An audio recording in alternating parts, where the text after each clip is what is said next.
ব্যাপার? এবার ভূতের মতো দাঁড়িয়েছেন কেন? ওই না না কিছু না তো। মুড অফ নাকি? দেবদাসের আবার মুড। দেবদাস কি হয়েছে বলেন তো? কি হয়নি সেটা বল। মানে আমি এত চেষ্টা করলাম তোমার এঙ্গেজমেন্টটা ভাঙার জন্য, কোনোভাবেই পারলাম না। এঙ্গেজমেন্ট আটকা সিচুয়েশন মানে? কেন, কি কারণে? কারণ তো তুমি নিজে। আমি মানে কি? এই কি মাথা মোটা নাকি? তুমি জানো না আমি তোমাকে কতটা ভালোবাসি? তোমার ভাই তোমাকে বলেনি? এইটা, এই যে তোমার ছবি। মারুফের থেকে যেদিন আমি প্রথম এই ছবিটা চুরি করেছিলাম, প্রথম দেখাতে আমি তোমার প্রেমে পড়ে গেছি, আর শুধু তোমার জন্য এই বাড়িতে এসেছি। আচ্ছা তাই তো বলি, একজন গেস্টের বিহেভিয়ার এরকম কেন? দুদিন ধরে আমার সাথে লাইন মারতেছিলেন। আচ্ছা এখন তো তুমি সবকিছু জেনে গেছো, তুমি একটা কাজ করো, তোমার এঙ্গেজমেন্টের আংটিটা ফেলে দাও আর বিয়েটা ক্যান্সেল করো প্লিজ। দেখো আমি সত্যি তোমাকে অনেক ভালোবাসি। আপনি কি পাগল? একবার এঙ্গেজমেন্ট হয়ে গেলে সেদিন ফেলে দেওয়া যায়? তাহলে এখন আমার কি হবে? মিথিলা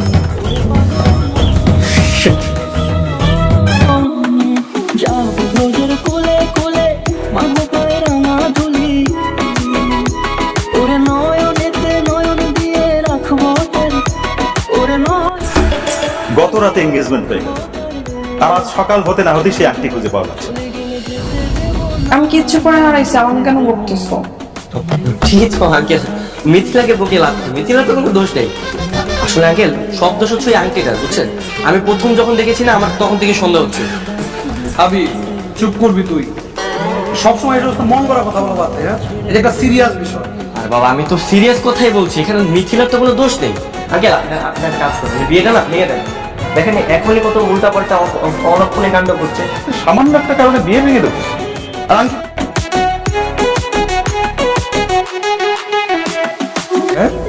আরে সবসময় হাসি খুশি থাকবে, হাসি খুশি থাকলে মন শরীর দুটোই ভালো থাকে।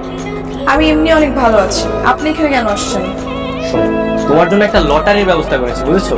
মানে ভাগ্য পরীক্ষা বলতে পারো। কিসের লটারি, কিসের পরীক্ষা? দেখো এখানে দুইটা কাগজ আছে, একটার মধ্যে লেখা আছে যে আমি বিয়ে করবো, আর একটার মধ্যে লেখা আছে আমি বিয়ে করবো। এর মাধ্যমে তোমার ভাগ্য পরীক্ষা হয়ে যাবে। এইসব করলে কি ভাগ্য চেঞ্জ হয়?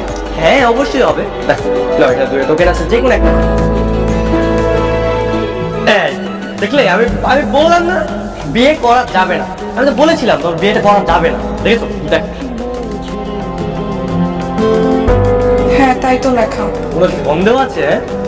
কি রে, কি করছিস এখানে? আরে তুই চলে এসেছিস, আমি তোকে বলেছিলাম না বিয়ে করাটা একদমই ঠিক হবে না, যে বিয়েটা একদমই অশুভ। দেখ মানে ভাগ্য পরীক্ষা করলাম, লটারির মধ্যে এখানে লেখা আছে যে আমি বিয়ে করবো না, একদমই ঠিক না। দেখেছিস? এদিকে তোর মুখ, তুই যে একটা ধান্দাবাজি করতেছিস এটাকে আমি পুরোপুরি বুঝতেছি।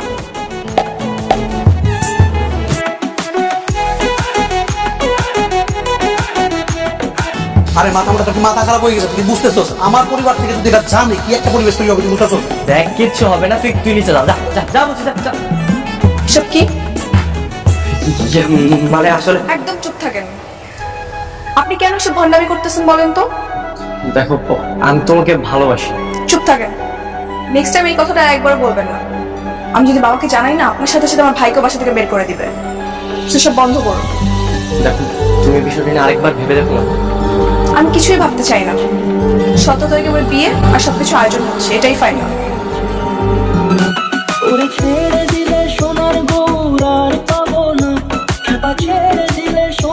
আমার না ভাইবার ডেট করছে। তাই রে? হ্যাঁ কবে? 17 তারিখে। 17 তারিখ? হ্যাঁ 17 তারিখ না তোর বিয়ে, তুই কিভাবে পরীক্ষা দিবি? যা। হ্যাঁ তাই তো। আচ্ছা বাবা, তুমি ওনাদেরকে একটু বলে দেখো না, এটা যেমন স্বপ্ন, দেখো ওনার বিয়ের ডেট পিছায় কিনা। আপনি একটু কল করেন না, আপনি বলবেন যে এটা আপনার মেয়ের স্বপ্ন, প্রয়োজনে ওরা বিয়ের ডেট 1 মাস পিছালো।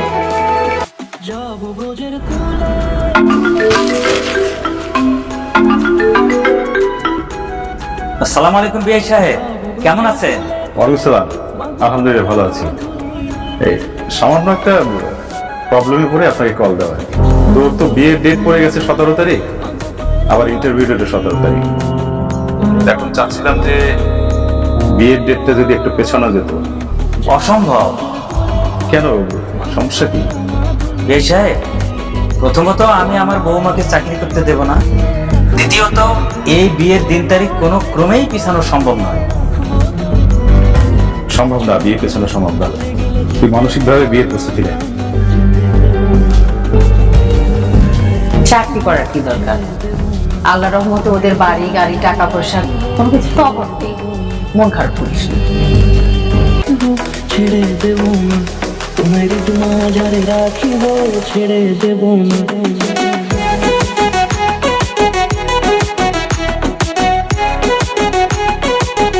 কি আশ্চর্য, আপনি এত রাত্রে আমার কি করতেছেন? দরজা লাগিয়েছেন কেন?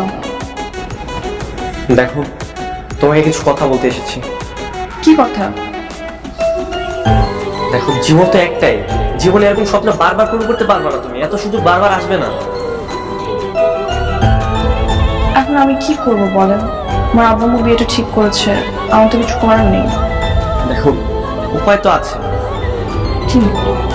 দেখো, তুমি যদি আমার সঙ্গে পালিয়ে যাও, তুমি আমার সঙ্গে পালিয়ে গেলে তোমার পাইলট হওয়া পর্যন্ত যত কিছু দরকার, যত সাপোর্ট দরকার আমি করবো। আর এরকম বিয়ের 1000টা ডেট চেঞ্জ করবো, কিন্তু কোনো চিন্তা না।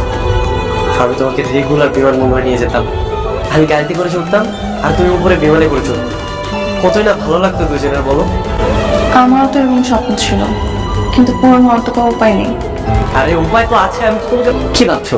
দেখো, এত কিছু ভাবার কোনো প্রয়োজন নেই। তুমি তোমার সার্টিফিকেট গুলো সব কালেক্ট করো, আর কাপড় চোপড় যা আছে এগুলো তুমি প্যাক করো। আমি আমার ব্যাগগুলো প্যাক করছি। কি হয়েছে? কোথায় যাচ্ছিস ওকে নিয়ে? দোস্ত, আমার কাজ শেষ হয়ে গেছে, আমি তোর বোনকে নিয়ে চলে যাচ্ছি ঢাকায়। আর তুই সবকিছু সামাল দিয়ে কালকে সকালে ঢাকা চলে আসিস।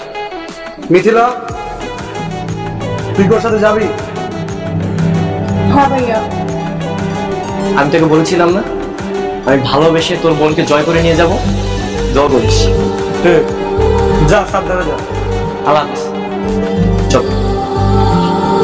আমি কোথায় যাবো? এখন আমরা আগে বাস স্ট্যান্ডে যাবো। আমি অনলাইনে দেখেছি 35 মিনিট পরে ঢাকার একটা বাস আছে, ওখান থেকে ঢাকায় যাবো। কি পরিচয় দিবেন আমাকে? সত্যি বলতে তোমার ব্যাপারে আমার বাসা সবাই জানে, আর এখন যে যাচ্ছি সেটা একটু করে জানিয়ে দেবে। তাহলে তো ঢাকায় যাওয়ার পর তোমাদের বিয়ে দিয়ে দিবে, কিন্তু আমি তখন বিয়ে করবো না। না না, কোনো সমস্যা নেই। আমরা আগে এঙ্গেজমেন্ট করবো, তারপরে 2 বছর পরে বিয়ে করবো। আর পাবো না খেপা, ছেড়ে দিলে সোনার বউ, আর পাবো না, না না ছেড়ে দেব না তোমার মাঝারে রাখবো, ছেড়ে দেব। এটা তো ওই রিংটা। আমি চুরি করেছিলাম।